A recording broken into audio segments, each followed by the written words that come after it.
Berpuasa itu bisa banget nih memberikan manfaat bagi kesehatan kita, termasuk juga untuk para lansia dan juga para orang tua.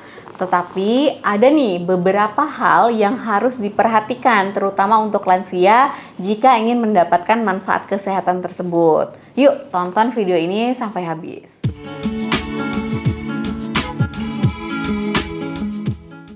Hai, Assalamualaikum sahabat sehat. Ketemu lagi sama saya Dr. Wedelia di channel Dr. WSP. Teman-teman bisa ya mau follow IG saya di sini atau di sini @wedelia_sadina_putri. Kalau misalnya teman-teman ada ingin konsultasi masalah kesehatan kalian, boleh silakan DM saya, nanti saya bales. Dan jangan lupa ya di subscribe channel ini, aktifkan juga notifikasi loncengnya. Like, komen, dan share juga nih video-video saya. Siapa tahu di luar sana banyak teman-teman kita lain nih yang membutuhkannya.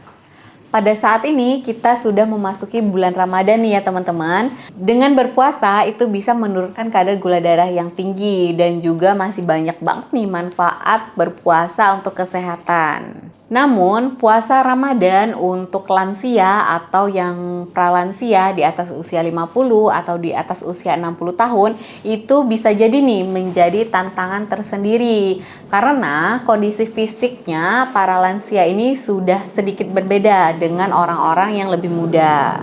Jadi harus ada nih persiapan yang dilakukan oleh lansia untuk mempersiapkan puasanya agar mendapatkan manfaat kesehatan dari puasa tersebut. Selain mempertimbangkan kondisi kesehatannya, lansia juga harus mempertimbangkan nih kondisi makanan-makanan yang harus dikonsumsi ketika sahur ataupun berbuka. Yang pertama itu bisa nih perbanyak minum air putih. Kadar air dalam tubuh saat kita berpuasa itu pastinya akan berkurang. Jadi ketika kita sedang sahur ataupun berbuka, itu perbanyaklah minum air putih secara berkala. Dan walaupun lansia merasa tidak haus nih, tetapi tetap ya minum air putih. Karena kalau misalnya minum air putihnya tiba-tiba langsung banyak nih 8 gelas, apalagi kita baru buka puasa misalnya, itu bisa mengakibatkan kembung, malah sakit perutnya. Jadi sebaiknya minum air putihnya itu berkala, mulai dari berbuka sampai akan sahur.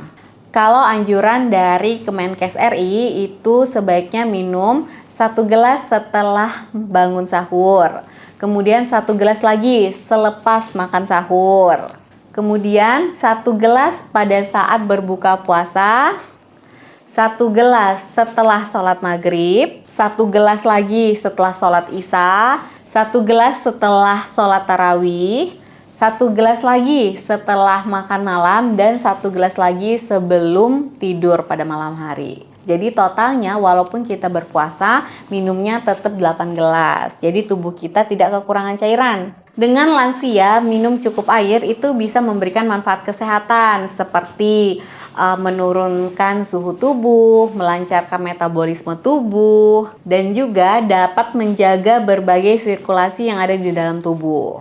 Karena kalau misalnya kekurangan cairan, lansia pada saat berpuasa itu akan lebih rentan untuk terjadinya dehidrasi. Dan dehidrasi itu kondisi yang membahayakan karena bisa-bisa kita masuk rumah sakit, harus diinfus karena dehidrasi tadi.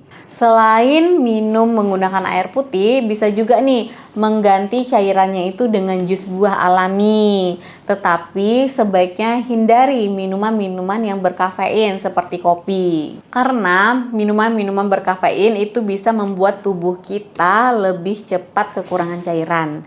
Jadi mending minum air putih aja. Yang terbaiknya minum air putih nih. Tetapi kalau pengen kombinasi sama jus buah alami juga boleh. Selanjutnya yang kedua, konsumsi makanan-makanan yang sehat. Usahakan makan makanan dengan porsi yang seimbang.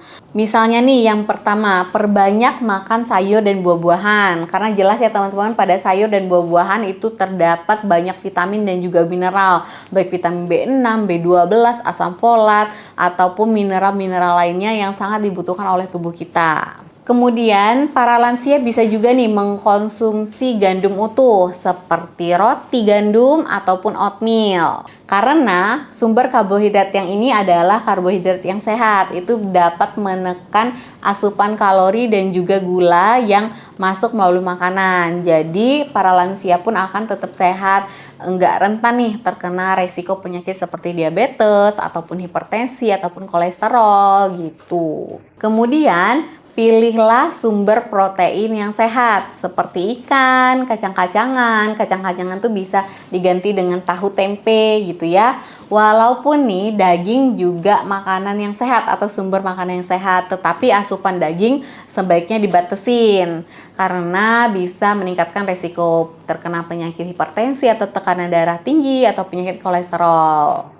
Selanjutnya, perhatikan porsi makan karena pada saat kita setelah makan, tubuh kita itu sekitar butuh waktu 20 menit nih untuk mengasih sinyal kalau misalnya perut kita udah penuh atau belum.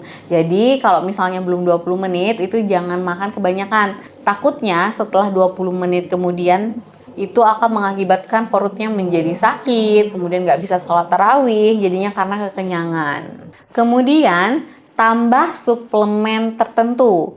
Suplemen yang dimaksud misalnya ini susu, karena para lansia itu membutuhkan nih nutrisi-nutrisi yang ada terdapat di dalam susu. Karena di dalam susu itu selain mengandung kalsium, juga mengandung vitamin-vitamin yang sehat nih.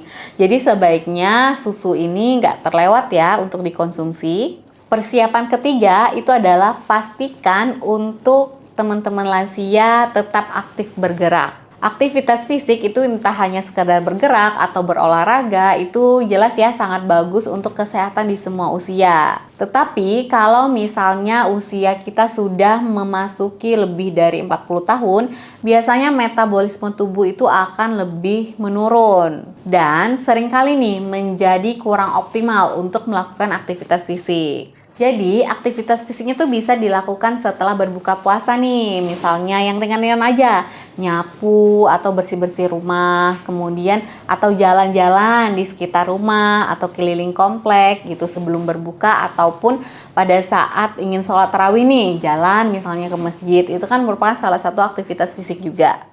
Intinya, para lansia yang masih kuat untuk berpuasa, masih dalam kondisi sehat, itu tetap harus ya mempertimbangkan hal-hal tadi sebelum melakukan puasa, agar puasa Ramadannya berjalan dengan lancar dan tubuh juga menjadi lebih sehat. Oke teman-teman, sampai di situ dulu ya video saya kali ini. Terima kasih untuk kalian yang sudah menonton video ini sampai habis, dan sampai jumpa. Assalamualaikum.